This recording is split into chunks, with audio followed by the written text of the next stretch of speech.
Hello दोस्तों, मैं अपनी यूट्यूब चैनल पे आप सभी को स्वागत करता हूं। दोस्तों, मैं हूं RK राघव। दोस्तों, आज हमने अजय चौहान रीजनिंग बुक का कैलेंडर चैप्टर लेकर आया हूं। दोस्तों, आज आपका प्रॉब्लम कैलेंडर से ख़त्म करने वाले हैं। अगर आप इस वीडियो में शुरू से लेकर अंत तक बने रह गए तो आज के बाद से कैलेंडर से आपको परेशानी नहीं होगा।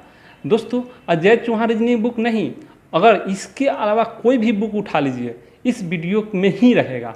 उसके बाद आपको प्रश्न फंसने वाला नहीं है। चलिए दोस्तों, हम चलते हैं टॉपिक पे, कैलेंडर। ठीक है दोस्तों, देखिए सबसे पहले दोस्तों कैलेंडर में समझिए, अगर 2-4-5 पॉइंट है, 2-4 को पॉइंट है, उस पॉइंट को अगर समझ लेते हैं तो समझिए कि आपको कैलेंडर आ गया।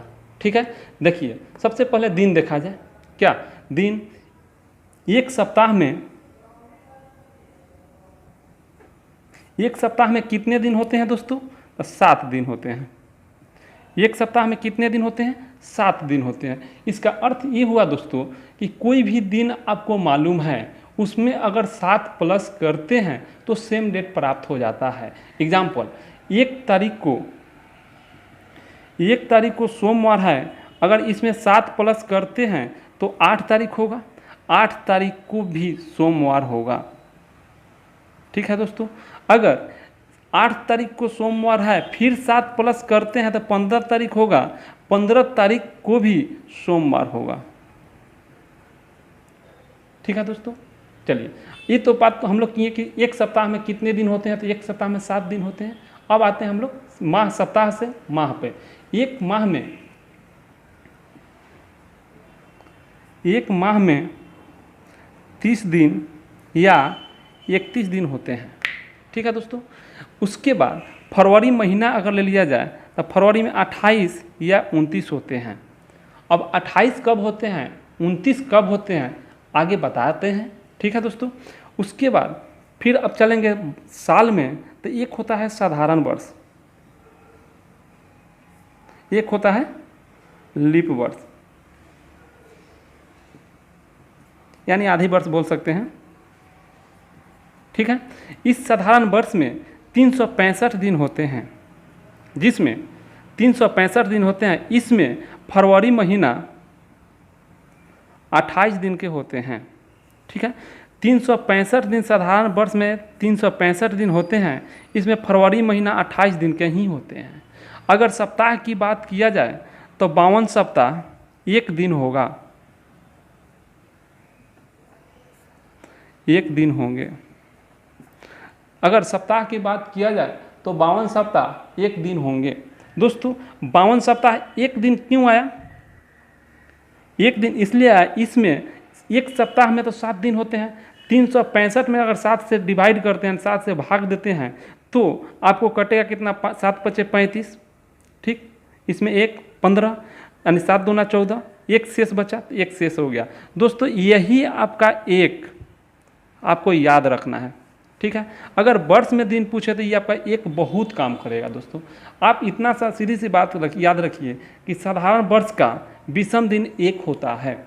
ठीक है, लीप वर्ष में 1 दिन बढ़ जाता है। 365 है ना, तो 1 दिन बढ़ जाएगा, 366 दिन हो जाएगा। ठीक है, इसमें फरवरी महीना 29 दिन के होते हैं। अब फरवरी माह में 1 दिन एक्स्ट्रा क्यों होते हैं? जैसे देखिए यहाँ पे कि इसमें साधारण वर्ष में 365 दिन जो होते हैं ना, 365 दिन नहीं होते हैं, इसमें होता है 365 दिन 5 घंटा 48 मिनट 47 सेकेंड। ठीक है, तब 5 घंटा 5 घंटा 5 घंटा 5 घंटा ऐसे करते हुए 4 साल पर यानी 24 घंटा पूर जाता है, तो वही जाकर यहाँ लीप वर्ष हो जाता है, 366 दिन पूर जाता है। ठीक है दोस्तों, अगर इसमें 7 से भाग दीजिएगा तो इसमें भी आएगा 52 सप्ताह 2 दिन, 52 सप्ताह 2 दिन। अगर लीप वर्ष के देखा जाए विषम दिन तो 2 आया, साधारण वर्ष का देखा जाए विषम दिन तो 1 आया। ठीक है दोस्तों, थोड़ा सा ध्यान दीजिएगा, आपको इतना नहीं याद रखना, आपको याद रखना है साधारण वर्ष का विषम दिन 1 होता है, लीप वर्ष का विषम दिन 2 होता है, बस। अब चलते हैं हम लोग प्रश्न पे। प्रश्न जैसे कहेगा, प्रश्न कहेगा, मान लीजिए कि 1 जनवरी 2011 ईस्वी को सोमवार है तो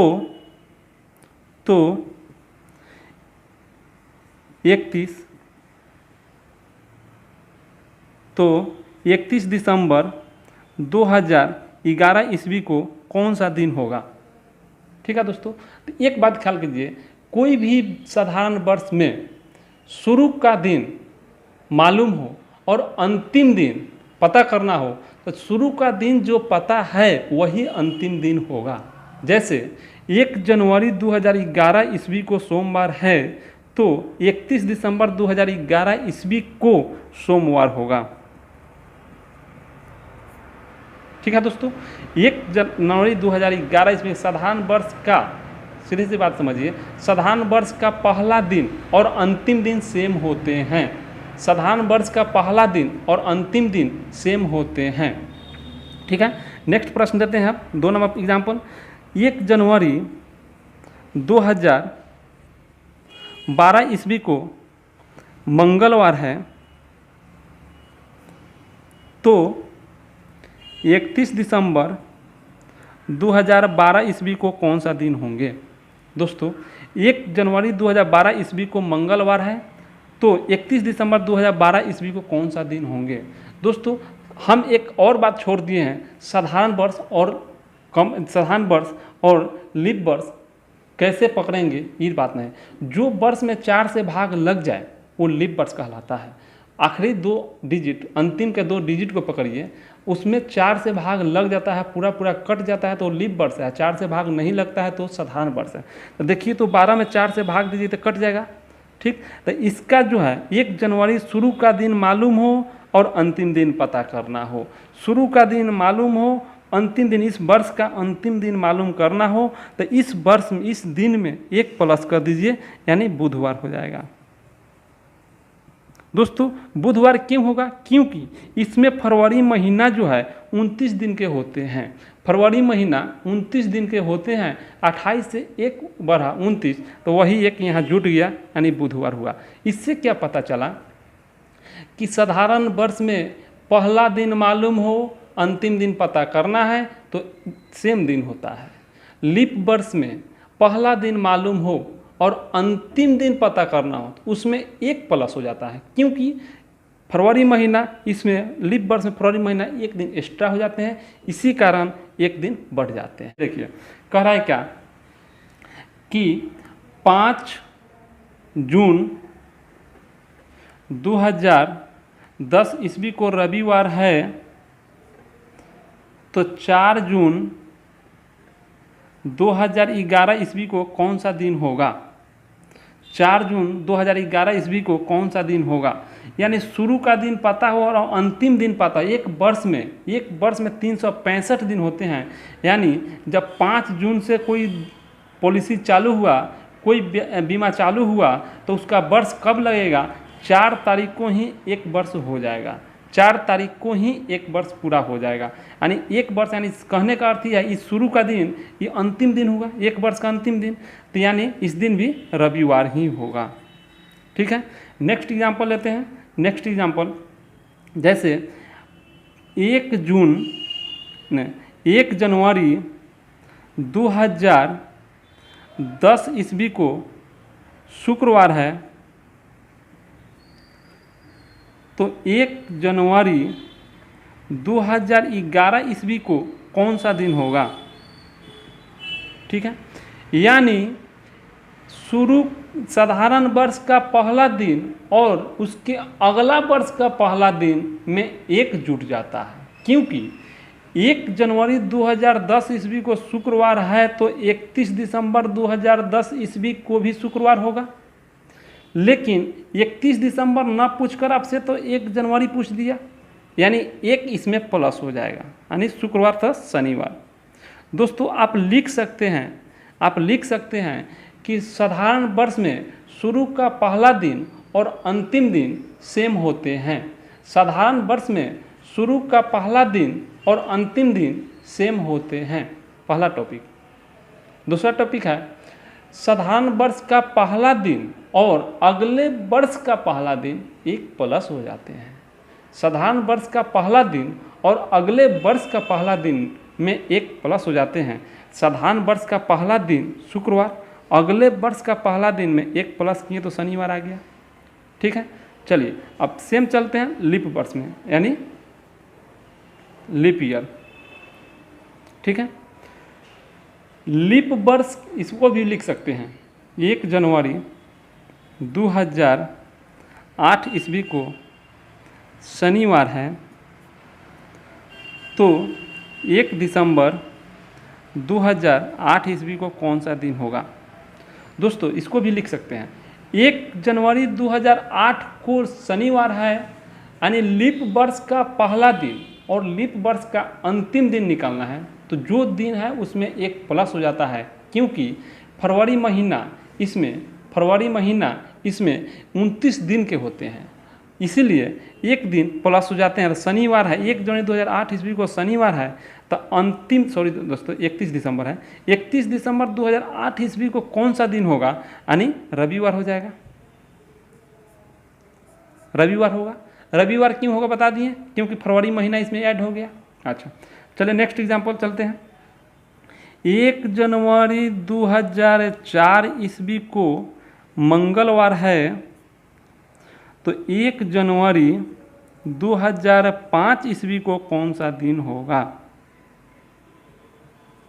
देखिए दोस्तों 1 जनवरी 2004 ईस्वी को मंगलवार है तो 31 दिसंबर 2004 ईस्वी को बुधवार हुआ, क्योंकि एक जुट जाता था। यहाँ तो 1 जनवरी फिर अगला वर्ष है तो 1 ना 2 जुटेगा, इसमें क्या जोड़ना है, 2 जोड़ना है। 2 जोड़ना है तो मंगल बुध बृहस्पतिवार हो जाएगा।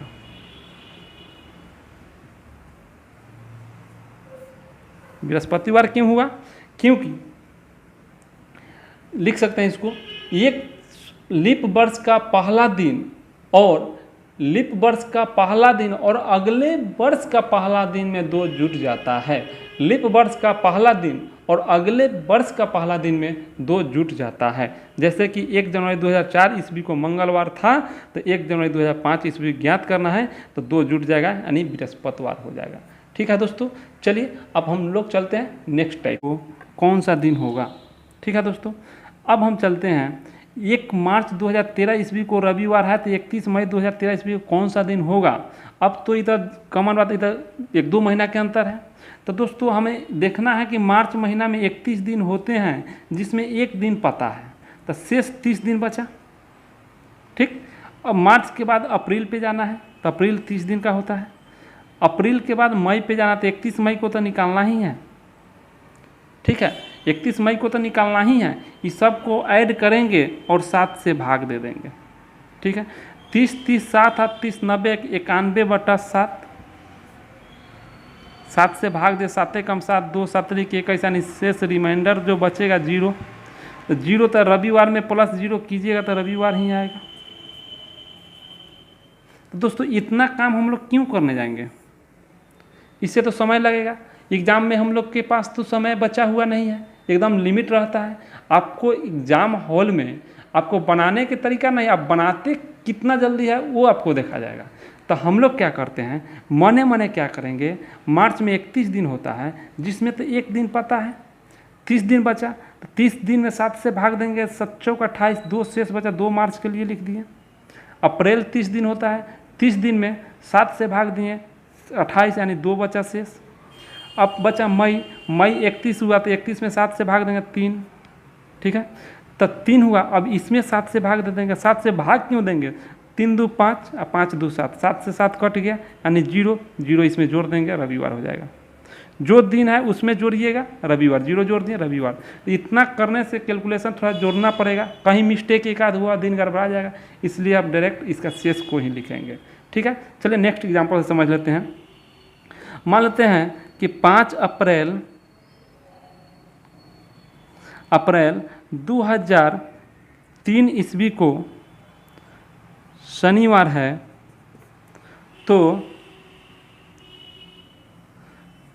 28 अक्टूबर 2003 ईस्वी को कौन सा दिन होगा। ठीक है दोस्तों, अब देखिए अप्रैल में टोटल कितना, इतना ई विधि नहीं लगाना है। अप्रैल जो है 5 दिन पता है जन्म होता है, 30 दिन 25 दिन, 25 नहीं लिखना है, 25 ना लिख कर 7 25 में 7 से भाग दीजिए, शेष को लिख दीजिए। 7 के 21, 4 शेष बचा अप्रैल के लिए। मई होता है 31 दिन का, उसमें 3 शेष गिरा। जून होता है 30 दिन, उसमें 2 शेष गिरा। जुलाई होता है 31 दिन, उसमें 3।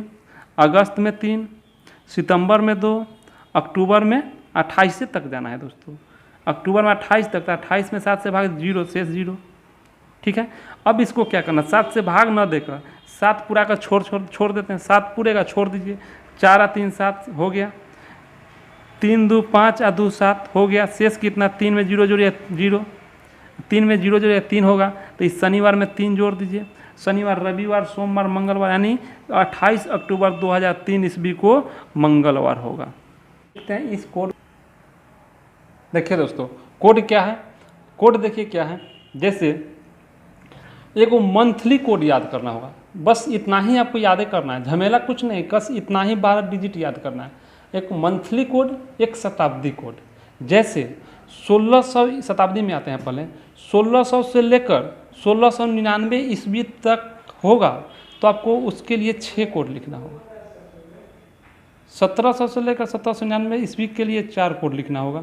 1800 से लेकर 1899 तक के लिए 2 कोड लिखना होगा। 1900 से लेकर 1999 तक 0 कोड लिखना होगा। ठीक है, ये होगा शताब्दी कोड। इतना याद है। 64-20 लीप वर्ष के लिए 6, उसके जस्ट बाद 4, उसके जस्ट बाद 2, फिर आपका लीप वर्ष से 1 वर्ष पहले जो है, यानी 2000 लीप वर्ष है, 2020 लीप वर्ष है, 2020 के पहले 19 आएगा, तो ये 0 आ जाएगा। ठीक है, तो लीप वर्ष यानी 64-20 याद रखिएगा। और लीप वर्ष के लिए 6 आता है, उसके जस्ट बाद 4, उसके जस्ट बाद 2, उसके जस्ट बाद 0।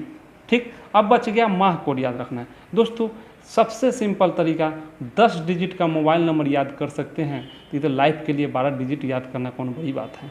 देखिए 0 3 3 0 33 61 46 25 0 35, 0 33 61 46 25 0 35, 0 33 61 46 25 0 35। इतना ही कोड याद रखना है। अगर शेष 0 बचे तो रविवार, 1 बचे सोमवार, तो सोम मंगल बुध बृहस्पति शुक्र, यानी सोमवार को 1 मानना है, मंगलवार को 2 मानना है, बुधवार आए तो 3, बृहस्पति आए 4, शुक्रवार आए तो 5, शनिवार आए तो 6, और 0 शेष बच जाए तो रविवार मानना है आपको। ठीक है दोस्तों, बस इतना ही से आपका कैलेंडर क्लियर हो जाएगा। ठीक है, इतना से ही कैलेंडर आपका समाप्त हो जाए। जैसे अब हम एग्जाम्पल लेते हैं, एक एग्जाम्पल लेते हैं। मान लीजिए कि 15 अगस्त 1947 ईस्वी को कौन सा दिन होगा। 15 अगस्त 1947 ईस्वी को कौन सा दिन होगा, इसके लिए क्या करना, पहले दिन लिखना है। यहाँ लिखे दिन।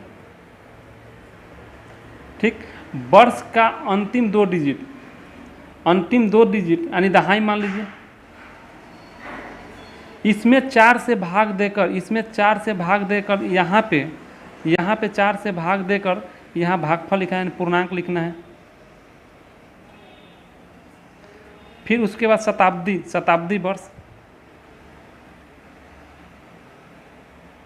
शताब्दी कोड, फिर उसके बाद माह कोड, उसके बाद 7 से भाग दे दीजिए। ठीक है, हो गया काम।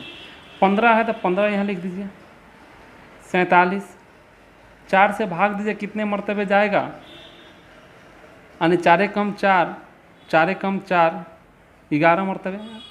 ठीक, उसके बाद शताब्दी वर्ष देखिए तो 1947 के लिए क्या 1947 इसी में आएगा, यानी 0 प्लस। अब माह कोड कितना है, अगस्त के लिए देखिए 2 है, 2 7 से डिवाइड कीजिए। दोस्तों 7 से जोड़ कर डिवाइड करने में समय लगेगा। जोड़ कर इतना संख्या को जोड़िएगा और भाग दीजिएगा, समय लगेगा। इसलिए इस शेष भाग को ले 7 दूना 14, यानी 1 शेष बचेगा इसमें। ठीक है, 1 शेष बचेगा। इसमें भाग दीजिए 7 से, तो 7 6 42, यानी 5 शेष बचेगा। 7 में 4 शेष बचेगा, यानी 2 हो जाएगा। दोस्तों 4 2 6 1 7, यानी 5 बचा। 5 के लिए सोमवार को 1 मानना है। सोम मंगल बुध बृहस्पति शुक्र, यानी 5वां दिन शुक्रवार होगा। दोस्तों उस दिन जो है आपका शुक्रवार होगा। फिर नेक्स्ट लेते हैं, मान लेते हैं कि कोई और एग्जाम्पल, 5 जून 2020 ईस्वी को कौन सा दिन होगा। ये तो निकाल सकते हैं, कैलेंडर में देख सकते हैं। जैसे 5 के लिए 5 लिख लीजिए, यहाँ आखिरी 2 डिजिट 20, ठीक। उसके बाद इससे 4 से भाग दीजिए तो पूर्णांक भाग 5 मरतबे कटेगा। फिर उसके बाद आपका शताब्दी कोड देखिए 2020 के लिए क्या हो सकता है। तो दोस्तों जब यहाँ 2000 आ जाए, 2000 से लेकर 2099 तक आपका हो जाएगा 6, फिर 2100 से 2199 तक हो जाएगा 4, ठीक। 2299 तक 6, सॉरी 2299 तक 4 होगा, सॉरी यहाँ 2 होगा, यहाँ जो है ना जस्ट बाद आपका 4 हो जाएगा। 2299 तक आपका हो जाएगा कितना 2, 2399 तक 0 होगा। तो यहाँ 2099 तक के बीच में 6 लिखना है, 2000 क्या होगा 6 होगा। और जून है तो जून के लिए देखिए कितना है 4 है, तो 4 लिख लीजिए। अब यहाँ देखिए 7 से भाग दे दीजिए इसमें, 5 तो 5 आ जाएगा, 7 दूना 14 6 होगा, 5 के 5 उतरेगा, 6 के 6 उतरेगा, 4 के 4 उतरेगा, ठीक है। तो अब यहाँ पे 6 4 10, 10 10 20 और 6 26, 26 में 7 से भाग 7 लिखिए कैसे, यानी 5 बचेगा। यानी 5 के मतलब हुआ कि सोम मंगल बुध बृहस्पति शुक्रवार हो गया, ठीक है दोस्तों। यानी 5 जून 2020 ईस्वी को कौन सा दिन होगा, शुक्रवार होगा। कैलेंडर में जाकर देख लीजिए। चलिए अब चलते हैं मेन पॉइंट, ये कि कोई वर्ष है 1 जनवरी, बहुत इंपॉर्टेंट है दोस्तों। अब की जो एग्ज़ाम हुआ उस एग्ज़ाम का प्रश्न है, सेम इसी टाइप पे प्रश्न पूछेगा। 1 जनवरी 2011 ईस्वी को मान लेते हैं कि हम कोई दिन मान लेते हैं, कोई दिन शुक्रवार मान लेते हैं। तो ये दिन सेम डेट कब किस साल में सेम यही दिन आएगा। 1 जनवरी 2011 ईस्वी को शुक्रवार है तो सेम दिन किस वर्ष आएगा, माने किस वर्ष फेन सेम दिन आएगा 1 तारीख को शुक्रवार, कौन ऐसा साल है कि 1 तारीख पूरेगा, ठीक है। तो आपको बताना है कौन ऐसा साल में 1 तारीख को ही फिर शुक्रवार होगा। तो ये देखिए, ये जो है इस वर्ष से पहले अगर देखिए वर्ष कोई दे दे, इस वर्ष से पहले अगर कोई जनरल वर्ष है, ठीक है, इस वर्ष से पहले अगर जनरल वर्ष है तो उसमें +11 किया जाता है, ठीक है। +11 यानी 2011 है तो 11 जोड़ दिया, 2022 ईस्वी में आपका सेम डेट आएगा। इसका आंसर 2022 होगा, ठीक है। अगर कोई वर्ष दे देता है इस वर्ष के पहले अगर लीप वर्ष है तो उसमें आपको +6 करना होगा, ठीक है, उसमें आपको +6 करना होगा। अगर कोई लीप वर्ष है तो उसमें +28 कीजिएगा तो सेम डेट निकलेगा, उसमें +28 कीजिएगा तो सेम डेट निकलेगा, ठीक है दोस्तों। अब आपका इतना ही बेसिक था, इसके अलावा आप कहीं से प्रश्न नहीं रहेगा। अब चलते हैं, नेक्स्ट वीडियो जब आएगा मेरा अजय चौहान रीजनिंग बुक का सॉल्यूशन रहेगा, ठीक है दोस्तों। धन्यवाद।